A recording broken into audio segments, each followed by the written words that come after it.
प्रिय दर्शकों, फिर एक बार स्वागत है आपका एक नई कहानी के साथ। प्रिय दर्शकों, आज हम एक दिल छू लेने वाली धार्मिक कहानी लेकर हाजिर हुए हैं। अगर आपको सनातन हिंदू संस्कृति पर सच्ची श्रद्धा और गर्व है तो कहानी को अंत तक जरूर देखें और हमारे चैनल को सब्सक्राइब जरूर करें। जय जय श्री राम, जय भोलेनाथ। अब कहानी की शुरुआत करते हैं। यह कहानी एक ऐसी 20 साल की खूबसूरत और नौजवान लड़की की है जिसकी माँ विधवा होती है। कैसे इस लड़की की काम वासना की प्यास हर दिन बढ़ जाती है। अपनी काम वासना की प्यास को कैसे बुझाने का प्रयास लड़की करती है। फिर एक दिन एक साधु उस लड़की के पास आता है। वह साधु कैसे उस लड़की की प्यास बुझाता है। यह कहानी एक लड़की की है। यह लड़की युवा अवस्था में कैसे अपने शरीर के बदलाव के कारण काम वासना में डूब जाती है। साधु का गांव में आना, लड़की का उस साधु के प्रति आकर्षण होना, लड़की साधु से अपनी काम वासना बुझाने को कहती है।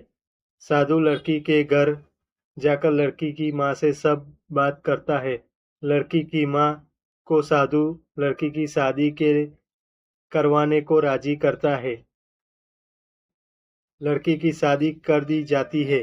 लड़की अब शादी के बाद ससुराल में खुश थी। अब साधु भी अपनी तपस्या में अड़िग रह सका। साधु का भी मान रह गया और लड़की की शादी के बाद उसकी इच्छाएं भी पूरी हुई। गंगा किनारे बसा एक शांत और पवित्र गांव जिसका नाम शिवपुर था। यहाँ की आबोहवा में आध्यात्मिकता और सरलता थी। इसी गांव में सुहानी नाम की एक सुंदर 20 वर्षीय युवती अपनी विधवा माँ गौरी के साथ रहती थी। उसका रूप अद्वितीय था। लंबे काले बाल, गहरी झील सी आंखें और कोमल मन। सुहानी अपनी उम्र के उस दौर में थी जहां मन में अनेक भावनाएं जन्म लेती है। उसके शरीर और मन में बदलाव आ रहे थे जिससे वह खुद को असमंजस में पाती। एक ओर वह अपनी माँ के संस्कारों में बंधी थी, दूसरी ओर उसका चंचल मन नई अनुभूतियों को तलाश रहा था। सुहानी को अक्सर अकेलापन महसूस होता। उसकी सहेलियां शादी करके अपने अपने घर बस चुकी थी और उसकी माँ चाहती थी कि वह भी जल्द ही विवाह कर ले, मगर सुहानी का मन विचलित था। उसकी इच्छाएं उसे बेचैन करती, मगर वह यह समझ नहीं पाती कि उसका समाधान क्या है। गांव में कई युवक थे, लेकिन उसे उनमें से कोई आकर्षित नहीं करता था। उसे कुछ अलग चाहिए था, कुछ ऐसा जो सिर्फ शरीर ही नहीं बल्कि आत्मा को भी संतुष्टि दे सके। एक दिन गांव में एक महान योगी स्वामी अनिरुद्ध आए। वह तेजस्वी, गंभीर और तपस्वी पुरुष थे। उन्होंने पूरे गांव को धर्म, संयम और आत्मशुद्धि का उपदेश दिया। उनका स्वर मधुर था, लेकिन उनकी वाणी में गहरा प्रभाव था। सुहानी ने पहली बार किसी पुरुष के प्रति आकर्षण महसूस किया। यह कोई साधारण आकर्षण नहीं था, यह आत्मा की पुकार थी, ज्ञान की प्यास थी। वह स्वामी अनिरुद्ध की कुटिया तक पहुंच गई और साहस जुटाकर बोली, स्वामी जी, मेरे मन में एक अजीब सी बेचैनी रहती है। मुझे चैन नहीं मिलता। कृपया मुझे मार्ग दिखाइए। स्वामी अनिरुद्ध मुस्कुराए और बोले, मनुष्य की सबसे बड़ी परीक्षा तब होती है जब उसका मन अस्थिर होता है। तुम क्या चाहती हो, यह पहले समझो। सुहानी बोली, मुझे शांति चाहिए, मगर मेरा मन विचलित रहता है। स्वामी जी ने कहा, शांति बाहरी संसार से नहीं, भीतर से आती है। यदि तुम सच में अपने मन की प्यास बुझाना चाहती हो तो आत्म संयम और साधना का मार्ग अपनाओ। उन्होंने सुहानी को ध्यान, योग और जप का अभ्यास करने को कहा। शुरू में उसे यह कठिन लगा, लेकिन धीरे धीरे उसने महसूस किया कि उसकी इच्छाएं एक नई दिशा में मोड़ रही है। अब वह दिन भर अपने मन को साधने का प्रयास करने लगी। उसकी आत्मा को अब भटकने की बजाय सही मार्ग मिल गया था। जब सुहानी की माँ गौरी को यह पता चला कि उसकी बेटी का मन अब पहले जैसा अशांत नहीं है, तो उन्होंने साधु से सलाह ली।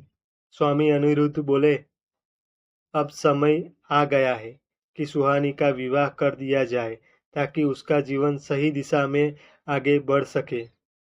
विवाह केवल देह का बंधन नहीं, बल्कि आत्माओं का मिलन भी होता है। गौरी ने गांव के एक सज्जन युवक अर्जुन को सुहानी की सुहानी के लिए योग्य पाया। अर्जुन धर्मपरायण, संयमी और सुशील था। अब जब सुहानी को यह प्रस्ताव दिया गया, तो उसने सहर्ष स्वीकार कर लिया, क्योंकि अब वह समझ चुकी थी कि स्थायी सुख केवल आत्मिक और मानसिक संतुलन से ही प्राप्त किया जा सकता है। शादी के बाद सुहानी का जीवन खुशहाल हो गया। उसे अब अपने जीवन का सही उद्देश्य समझ में आने लगा था। अर्जुन के साथ उसका संबंध केवल शारीरिक ही नहीं, बल्कि आत्मिक भी था। दूसरी ओर स्वामी अनिरुद्ध अपनी तपस्या में लीन हो गए। उन्होंने अपने धर्म और संयम की रक्षा की और गांव में आध्यात्मिकता का प्रसार करते रहे। सुहानी को अब एहसास हो गया था कि इच्छाएं स्वाभाविक होती है, मगर उन्हें सही दिशा में मोड़ना ही सच्ची मुक्ति है। इस कहानी में न केवल सुहानी की इच्छाओं को सही दिशा मिली, बल्कि समाज को भी एक सीख मिली कि शांति केवल बाहरी भोग विलास से नहीं, बल्कि आत्मिक संतुलन और सही मार्गदर्शन से मिलती है।